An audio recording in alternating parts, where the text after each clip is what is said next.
Monsieur Potter. C'est pourri, gamin! À la boulette. Mon précieux, mon trésor. C'est trop calme.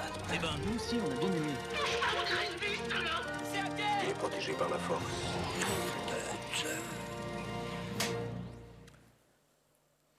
Bonsoir à tous, amis cinéphiles, ravi de vous retrouver dans l'émission Cinémag pour un nouveau tour de table. Et oui, on va vous parler des films à l'affiche et vous donner nos avis critiques sur ces films. Et pour vous accompagner tout au long de cette soirée avec nous ce soir, c'est Brigitte, Benoît, Cécile et Jean-Luc qui sont avec moi pour vous parler justement de tous ces longs métrages.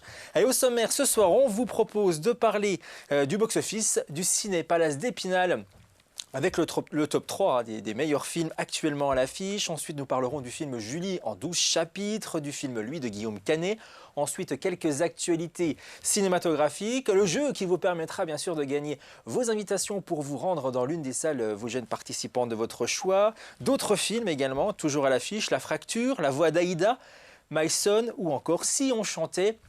Voilà, ça c'est un peu tous les films qu'on va vous parler ce soir. Et avant de se quitter, bien entendu, on parlera des événements cinématographiques qui arrivent prochainement avec quelques avant-premières, toujours dans notre département. Et on commence justement avec ce top 3, direction les Ciné-Palaces d'Épinal. Alors qu'est-ce qui fonctionne le mieux, ce que vous avez adoré? Et on peut le dire, et c'est un petit peu les restes des vacances de la Toussaint. Et on commence avec un top 3, c'est un film d'animation. Ron débloque avec 1409 entrées pour 3 semaines d'exploitation. Film américain. En deuxième position, c'est Le Loup et le Lion. 3214 entrées pour 4 semaines d'exploitation. Le nouveau film de Gilles Demestre, film franco-canadien pour toute la famille. Donc vous voyez déjà dans ce top 2 les films pour les vacances. Et là, c'est une nouveauté, bien sûr, le film Marvel, Les Éternels, qui est en première position cette semaine pour 5 jours d'exploitation. 1166 entrées pour le film réalisé par Chloé Zhao. Et nous, on commence dès maintenant avec ce film à l'affiche que tout le monde a vu ici sur le plateau. C'est Julie en 12 chapitres. C'est un film de Joachim Trier, c'est une comédie dramatique norvégienne et c'est l'histoire de Julie qui a bientôt 30 ans et qui n'arrive pas à se fixer dans la vie alors qu'elle pense avoir trouvé une certaine stabilité auprès d'Axel, 45 ans, auteur à succès. Elle rencontre le jeune et séduisant Edvard. Par rapport aux notes sur Allociné, public 4 sur 5, c'est une excellente note, mais la presse est encore mieux, 4,2. On regarde la bande-annonce et on en débat ici sur le plateau juste après. Hva heter du for noe? Julia. Du kan ikke skje noe mellom oss. Jeg har en kjæreste som jeg er veldig glad i. Ok, Ha det. ha det.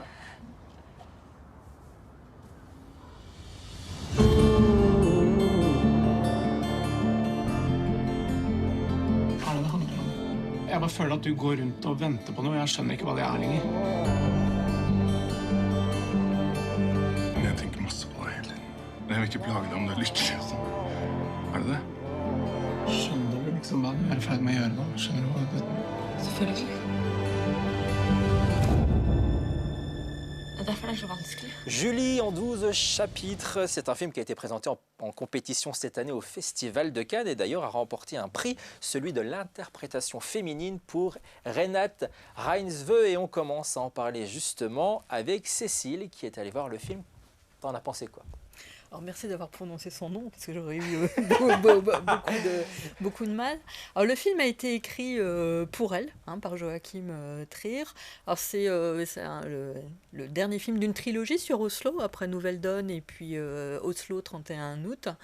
Et c'est un film qui est le portrait d'une femme. Alors c'est le portrait de l'actrice, mais c'est surtout le portrait de Julie, en 12 chapitres. Alors ce n'est pas le titre original, c'est pas la traduction littérale, parce que c'est Julie, je crois, la pire femme du monde. Donc oui, là, c'est pas du tout la même chose.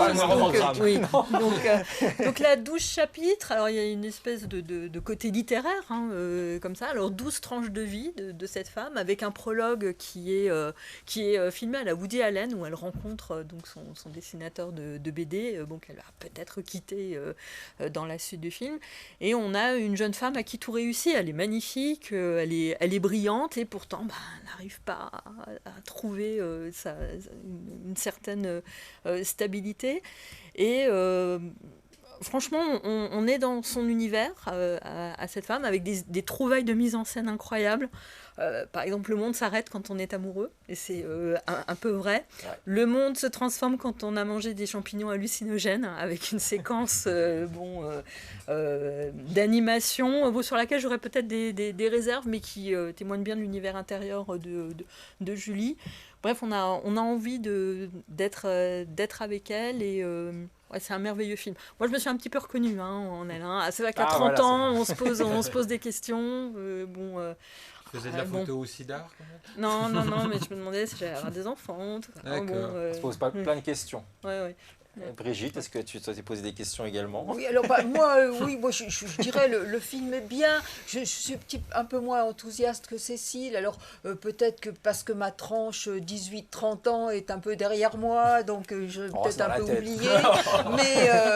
mais voilà, bon, c'est vrai que le personnage est sympathique, ses aspirations qui sont jamais totalement satisfaites, tout ça, bon, on a envie comme ça de l'aimer. Je trouve ça un petit peu longuet quand même, les 12 chapitres, est-ce qu'il fallait vraiment en faire 12? Je ne sais pas. Et puis, je trouve qu'il n'y a pas beaucoup d'humour quand même dans ce film. Il y a plus de drame que d'humour. Ouais. Moi, j'ai pas beaucoup ri. La scène de séduction, de drague là, dans la fête où Julie s'invite, je trouve que c'est à la fois romantique, c'est à la fois fin et drôle, je trouve qu'il y a tout. Non, t'as pas accroché. Bon, voilà, c'est un film, j'ai envie de dire oui, c'est bien, et en même temps, ça me remue pas plus que ça, quoi, voilà. Ouais, moi, j'ai trouvé que c'était un film extrêmement moderne, une forme de nouvelle vague. Alors, évidemment, tout est solaire, on fantasme effectivement sur cette personne, on a envie aussi de partager ses peurs, ses doutes, ses joies, et on est complètement dans l'histoire. Et ce qui est formidable, c'est aussi ce traitement, parce que les 12 chapitres, je pense aussi qu'ils sont très intéressants. C'était pas facile de les composer de cette manière-là. Et là, il réussit quand même à nous capter jusqu'au bout. Donc je pense que c'est vraiment un film qu'il faut voir. Alors moi, par rapport à mon âge, moi je fantasme sur cette femme-là, parce que je trouve que on a envie aussi. Il faut dire qu'elle est charmante quand même. Mais oui, c'est ça, elle est tellement séduisante, et puis même dans ses doutes et dans ses peines, on partage beaucoup de choses avec elle. Et bon, moi j'étais complètement inséré dans tout ça. Il faut dire que la caméra de Joachim Trier fait beaucoup pour ça aussi, parce qu'il la suit quasiment en permanence, quoi. On voit le monde à travers ses yeux à elle, on la suit, comme tu disais, dans ses doutes, dans ses errements, dans ses amours, dans ses chagrins, parce que il y a des moments de douceur, de bienveillance, de délicatesse, mais on dira rien. Mais il y a des moments beaucoup plus durs dans le film, notamment dans la dernière partie. Et tout ça fait un ensemble, je trouve, extrêmement harmonieux. En plus, comme tu disais, il s'autorise même des petits moments un peu oniriques, un peu psychédéliques comme ça, et qui rentrent parfaitement aussi dans le film. Je trouve qu'il y a tout dans ce film. On est bien, c'est un film il dure 2h08, il se passe pas énormément de trucs. Moi, je me suis pas ennuyé un seul instant. Donc, je pense que rien que ça, c'est déjà une grande réussite. Et vas-y, dis. Non, mais je veux dire, on est aussi très tolérant pour son ambivalence, c'est-à-dire même quand elle va pas bien, on est là, quoi. On a l'impression. Ouais. Alors, simplement une petite chose, c'est qu'en ce moment, sur Arte, il y a Thelma. Et c'est le même réalisateur, et il a fait un super film romantique. C'est simplement pour dire, si vous voulez voir aussi Thelma sur Arte, allez voir, parce que c'est un peu dans cette mouvance-là. Donc le cinéma norvégien, on dit oui, quoi. Voilà, surtout celui-là. Ouais. Voilà. Julie en 12 chapitres à découvrir, toujours en salle avec la boîte à films, entre autres du côté d'Épinal, mais je sais qu'il passe du côté de Remiremont également, en version française. Non. Ça y est. C'était une erreur. C'était une erreur, on a parlé avec Cécile, et puis on dit c'est dommage. Il est bien en version originale, je le redis, il est bien en version originale. Alors, je me demande même s'il a été doublé en version française, ça m'étonnerait. Alors, des fois ça arrive, on ne sait pas pourquoi. Pour la des télé, fois, ça arrive, pour la télévision, pour qu'il puisse être diffusé derrière. Exactement. On va passer à un autre film de retour dans l'Hexagone, cette fois-ci avec le nouveau long métrage de Guillaume Canet. Ça s'appelle Lui. Il est au casting aux côtés de Virginie Efira et Mathieu Kassovitz, entre autres, parce qu'il y a pas mal de belles têtes d'affiche dans ce film-là. On voit que voilà, on a pas mal de bons amis dans le cinéma pour ce thriller dramatique. Bon, on le connaissait déjà, Guillaume Canet, pour le cinéma des thrillers, avec Ne le dit à personne, entre autres, qu'il avait réalisé il y a quelques temps, mais là, il se retrouve dans la peau d'un compositeur en mal d'inspiration qui vient de quitter femme et enfant, qui pense trouver refuge dans une vieille maison à flanc de falaise sur une île bretonne quasiment déserte. Et dans ce lieu étrange et isolé, il ne va pas trouver qu'un piano désaccordé, mais des visiteurs bien décidés à ne pas le laisser en paix, et ça c'est le cas de le dire. Alors par contre, là c'est un peu massacré, côté presse, côté public, c'est pas top, parce que le public 1,8 sur 5 seulement pour les notes Allociné, et la presse un petit peu plus généreuse, avec 2,5 seulement. Regardez quelques images et on en parle juste après. Tu quittes la maison sans dire au revoir aux enfants, tu me dis que tu as besoin de t'isoler, de réfléchir. Il est complètement désaccordé. Je suis pas au courant. Et qu'est-ce qu'il y a là-haut? Faut pas monter. Bon, tu peux me passer les enfants, s'il te plaît? Ils sont pas là. T'es avec qui, là?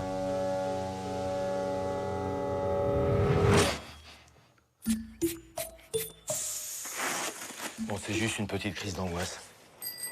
Un maintenant et un au coucher pendant 2-3 jours. Mais pas plus, et surtout pas de mélange avec ça. C'est super beau. Guillaume Canet, est-ce que c'est un peu sa séance chez le psy qu'on découvre sur grand écran? En fait, il a fait une petite parenthèse parce qu'il était en train de tourner le film Astérix et Obélix, l'Empire du Milieu, mais à cause de la pandémie du Covid en mars 2020, tout s'arrête. Et du coup, pendant le confinement, il s'est amusé à écrire de jour en jour un peu son histoire, malgré que ce n'est pas une autobiographie. Mais voilà, est-ce que ça vaut le coup? Est-ce qu'il faut voir lui, Brigitte? Alors, c'est vrai que le film s'est fait éreinter un peu partout. Et moi, je serais quand même moins sévère. Parce que bon, c'est vrai qu'on est pas mal dans le cliché des états d'âme du compositeur en panne d'inspiration, coincé entre sa femme, sa maîtresse. Mais je trouve que d'abord, la femme jouée par Virginie Efira, la maîtresse Laetitia Casta, ont l'air d'être beaucoup amusées dans ces rôles. L'idée de ces femmes qui apparaissent et qui commentent elles-mêmes leur propre dialogue, j'ai trouvé ça assez amusant. Ça se gâte beaucoup quand lui va se mettre à se dédoubler. Alors là, quand il devient un peu Dr Jekyll et Mr Hyde, là, j'avoue que là, ça ne passe pas. Mais moi, la première partie du film, ça m'a pas mal divertie. Même si on n'est pas dans le genre de l'autofiction, on n'est pas au niveau de rock'n'roll qui était assez réussi quand même. Mais on est quand même dans cette veine un peu de l'autofiction. Oui, il reste là-dessus, Guillaume Canet. Là, on a l'impression qu'il a besoin de communiquer ainsi. Donc, enfin, bon, voilà, je ne suis pas sûre qu'il méritait d'être assassiné à ce point-là, quoi, franchement. Cécile? Moi, je n'ai pas été très attirée par lui. Mais plutôt par Belle-Île. Les images de paysage sont magnifiques. Il y a des vues en drone, là, magnifiques. Moi, j'aime bien la Bretagne. Bon. Mais bon, je suis plus réservée que toi, Brigitte. C'est vrai que bon, j'ai trouvé que c'était assez lourd. Et puis, on sent vraiment l'introspection de l'acteur qui s'est beaucoup regardé le nombril pendant le confinement. Tout cela pour se débarrasser de sa part d'ombre. On sent plus. Oui, Guillaume Canet. Point d'exclamation terminé. Bon, alors beaucoup de remerciements dans le générique. Il remercie sa femme, sa mamie, Tata Simone. Il a dit dans une interview que apparemment, il était un peu inspiré de sa vie avec Marion sur certaines choses. J'espère, parce que ça va loin quand même. Je veux dire, les sujets ils sont quand même approfondis. Mais voilà, il y a quelque chose d'intéressant, je pense, dans ce film-là. Mais il y a un moment donné, on tourne en rond, c'est toujours un peu la même chose. Ces histoires de couple, ou après, quand il parle de sa famille et de ses enfants et tout. Je pense que c'est le plus intéressant, c'est le rapport avec son fils, par exemple. À un moment où on a ce retour en arrière avec ses parents et tout. Moi, je trouve que c'est le plus intéressant dans lui, le film de Guillaume Canet. On se dépêche puisque, voilà, vu les avis, le film ne va pas rester longtemps. Du côté d'Épinal, c'est déjà les dernières séances. Allez, quelques actualités cinématographiques dès maintenant.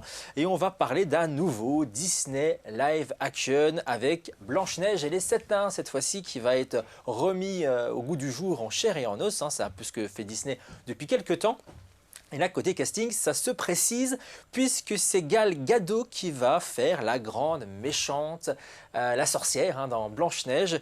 Et si elle ne vous dit rien, peut-être avec son nom, c'est celle qui interprète tout simplement Wonder Woman. Sur grand écran, elle va échanger donc son lasso pour enfiler une robe de méchante reine. Tout ça devrait être tourné l'année prochaine. Et du côté de Blanche-Neige, on sait également qui va interpréter la princesse. C'est Rachel Zegler, qu'on va voir en fin d'année dans West Side Story, le remake de Steven Spielberg. On continue avec Dune. Ça y est, c'est officiel, il y aura une suite. De toute façon, il y avait besoin, on ne pouvait pas nous laisser comme ça, parce que la première partie nous achève, on s'arrête c'est assez bizarre. Donc là, c'était forcé, si ça fonctionnait, que ça revienne pour un deuxième volet. Mais là, le suspense a été long pour le réalisateur Denis Villeneuve, qui lui voulait son Dune 2, mais maintenant il veut remettre sur le tapis une trilogie, parce que lui, il avait imaginé comme une trilogie de base. Warner était un peu frileux, Warner c'est le studio qui a produit le film. Et justement, avec les bons chiffres un petit peu partout, il est sorti il y a quelques jours aux États-Unis et un excellent démarrage également. Peut-être qu'il peut espérer avoir une trilogie pour Dune. Ça peut être mérité, c'est aussi bon que le premier film. À suivre, on en reparlera dans l'émission. Et enfin, on reste ici dans les Vosges et on termine avec le festival de Gérardmer, bien entendu, qui a dévoilé la semaine dernière son affiche pour l'édition 2022. Ça sera déjà la 29e édition du Festival fantastique international du film fantastique de Gérardmer, qui aura lieu, notez bien, du 26 au 30 janvier l'année prochaine. Et comme l'année dernière, si vous n'êtes pas dans le coin, dans les Vosges, mais que vous voulez voir les films qui seront proposés au festival, du côté de la Cinémathèque française à Paris, eh bien écoutez, après le festival, vous pourrez revoir tous ces films qui vous seront proposés. Voilà, allez, c'est parti, on va s'amuser dès maintenant, vous faire gagner 2 places de cinéma, une invitation, tout comme Coralie Blondin de Neufchâteau qui a remporté ses invitations il y a 15 jours puisqu'elle avait découvert le film Coup de foudre à Notting Hill. Bravo à vous. Et si, comme elle, vous voulez gagner vos 2 places, c'est maintenant, direction notre page Facebook en message privé de la chaîne Vosges Télévisions pour nous donner votre réponse. Quelle réponse à le titre d'une bande-annonce scriptée? Regardez, jouez, trouvez le titre de ce film et participez avec nous. Ne cherchez pas midi à 14h. J'ai nommé. J'aimerais passer ma commande, s'il vous plaît. Vin que M. Tricatel donne chaque jour en abondance à sa nombreuse clientèle. Attention, ça tâche. Non, tu es menteuse.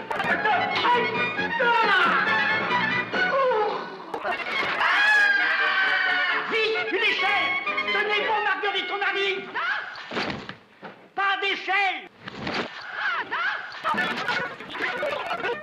Vous pensez avoir trouvé, alors dépêchez-vous, il faut être le plus rapide dès maintenant à jouer sur notre page Facebook, message privé, le Facebook de la chaîne Vosges Télévisions, vos coordonnées et le titre de ce film que vous pensez avoir démasqué.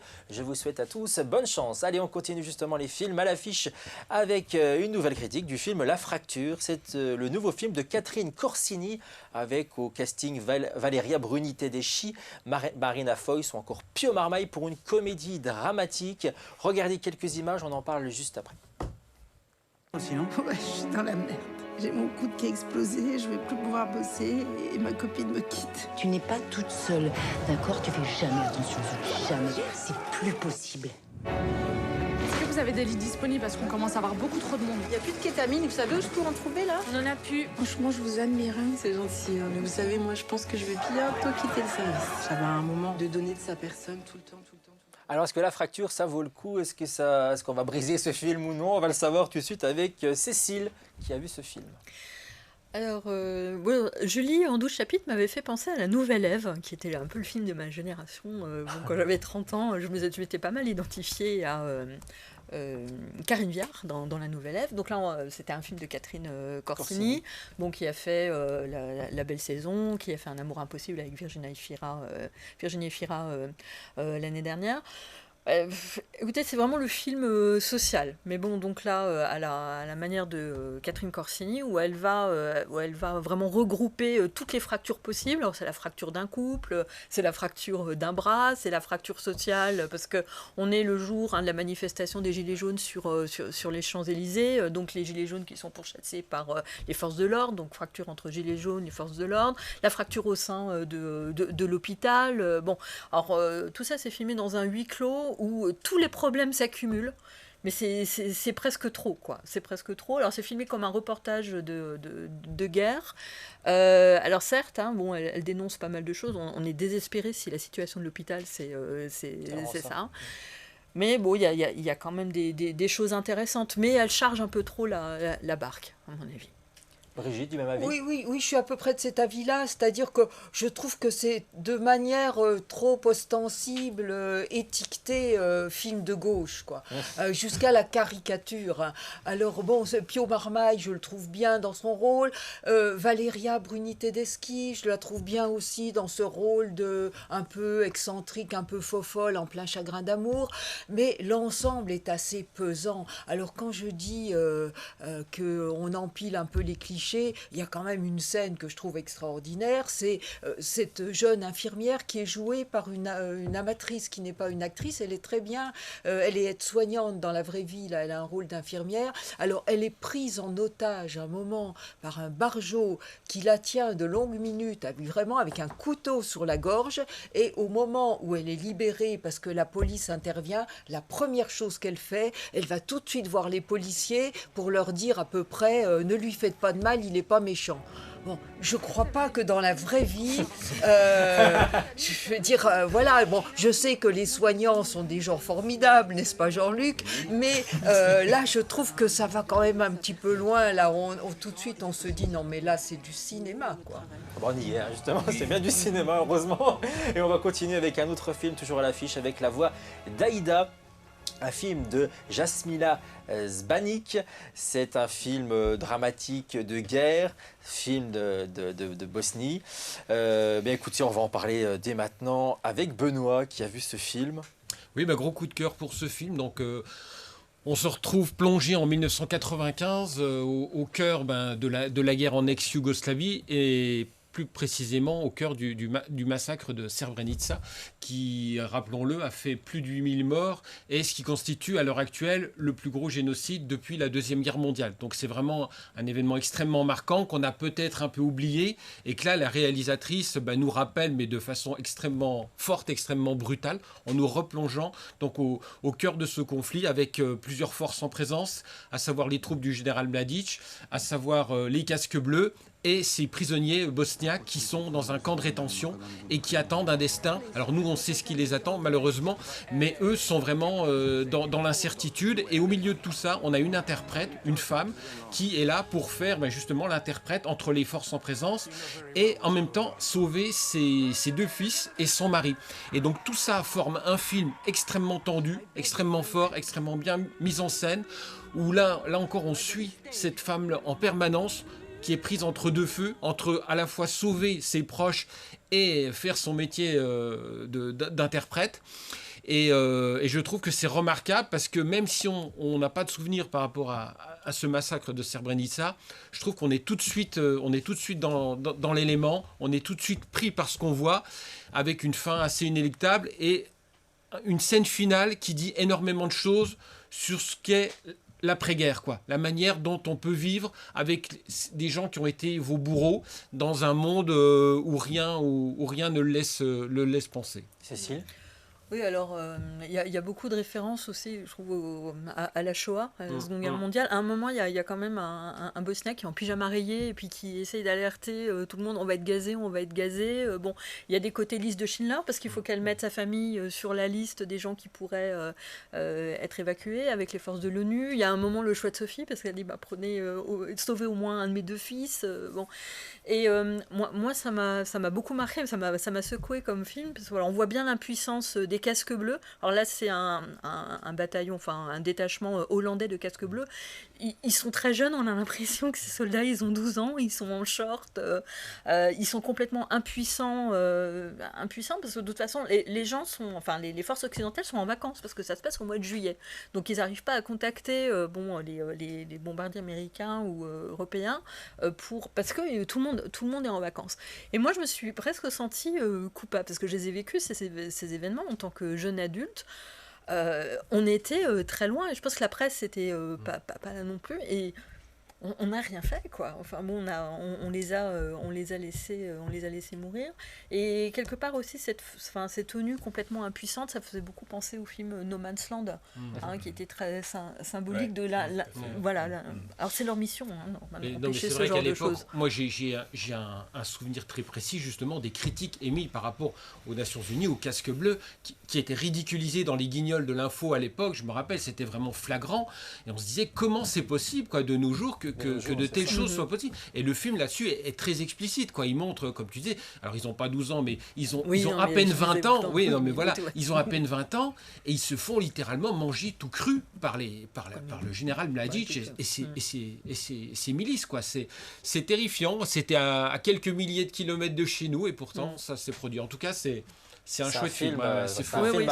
C'est fort. La voix d'Aïda, donc à voir toujours à l'affiche. On passe à un autre film. Cette fois-ci, c'est My Son, le nouveau film de Christian Carion, à qui l'on doit Joyeux Noël, entre autres, en 2005, ou encore l'affaire Farewell en 2009. C'est avec James McAvoy, film britannique donc, pour un réalisateur français. Christian Carion donc. Et c'est Jean-Luc qui a eu ce film. Alors Jean-Luc... Alors Christian Carion, il avait fait Mon Garçon. Aussi, donc, avec Guillaume Canet. Alors on a tous les ingrédients du polar, on a déjà des belles vues sur l'Écosse, les lacs, ensuite on a des personnages qui sont là, qui sont divorcés, donc il y a un enfant qui disparaît, alors on est happé parce que moi j'aime le polar anglais, toutes ces séries-là où on est pris dans une ambiance. Et puis au fur et à mesure, on s'aperçoit que finalement tout est élimé, c'est-à-dire que plus on va vers le final, plus on se dit mais où il nous amène. Et finalement, comme les Américains, il y a un Final Cut qui est absolument, je dirais, qui n'est pas à la hauteur du début du film. C'est-à-dire pendant une demi-heure, on nous amène, on nous traîne là-dessus, on va nous dire oui, regardez ce qui va se passer. Et là, l'acteur James McAvoy, c'est ça. Eh ben, ils ont fait encore des tonnes, comme un Américain, c'est-à-dire que on verse dans une forme de violence, d'invraisemblance, d'incohérence par rapport au scénario, parce qu'on est bien dans ce polar-là, on est vraiment tranquille, et puis à un moment donné, tout s'écroule, parce que la dernière demi-heure, il faut que ça soit vraiment quelque chose de gâché. Je me souviens bien, mais il y a un ou deux ans, on a critiqué donc, le film, on n'a pas précisé, mais c'est quand même un remake du film Mon Garçon qui était tourné. Donc, et on avait émis exactement les mêmes critiques pour le film. Exactement, il a fait la même chose. Oui, alors moi, j'ai pas vu le premier, mais on peut se demander effectivement pour quelle raison il a refait exactement la même chose. Alors un film tourné dans des conditions très particulières, puisque d'abord James McAvoy avait mission de surtout pas regarder le premier, et il a tourné ce film sans savoir, il ne connaissait pas le scénario. Comme pour le premier. C'était la condition de ce film. Alors, moi, je trouve que lui, je trouve qu'il incarne de manière très forte cet homme. Tout est centré sur lui. Après, le personnage fonctionne finalement sur, au départ, un scénario assez banal, parce que c'est un père qui réalise qu'il a délaissé son enfant. Non, mais la culpabilité l'amène aussi à des choses... Mais alors, juste le petit bémol du film, c'est qu'on est centré sur le père, mais en fait, on ne sait pratiquement rien de l'intrigue policière. Et ça, c'est extrêmement frustrant. Toute la partie policière, elle passe au second plan et elle est escamotée, en fait. Pour My Son, voilà, ça a été la vie. Juste, mais 10 secondes, Cécile, s'il te plaît, pour Si on chantait, le film français qui est actuellement à l'affiche.